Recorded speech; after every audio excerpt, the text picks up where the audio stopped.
How can I learn the Queen's Gambit without overwhelming theory? If you want to get started with the Queen's Gambit without drowning in complicated theory, you're in the right place. The key is to focus on the main ideas behind the opening instead of memorizing long move sequences. The Queen's Gambit begins with the moves 1 pawn to d4, then pawn to c4.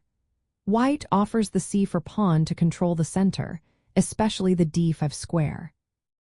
The main idea is that White wants to exchange a wing pawn for a central pawn to gain more space and influence in the middle of the board.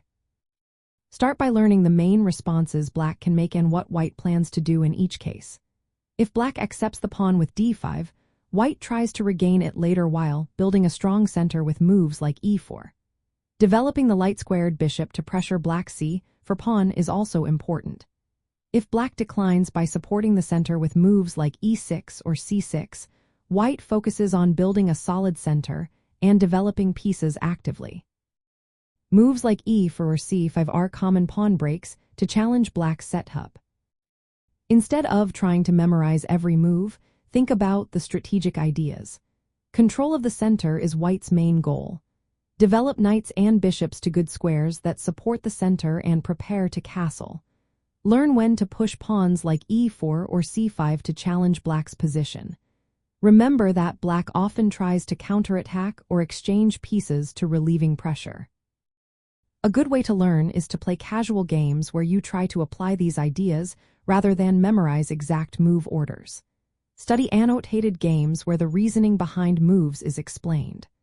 Watch videos or read simple guides that highlight the main plans and common motifs instead of long, detailed theory. Focus on understanding why moves are played, not just what moves are played. Pick a few key lines, like the Queen's Gambit accepted and Queen's Gambit declined, and learn why certain moves are made.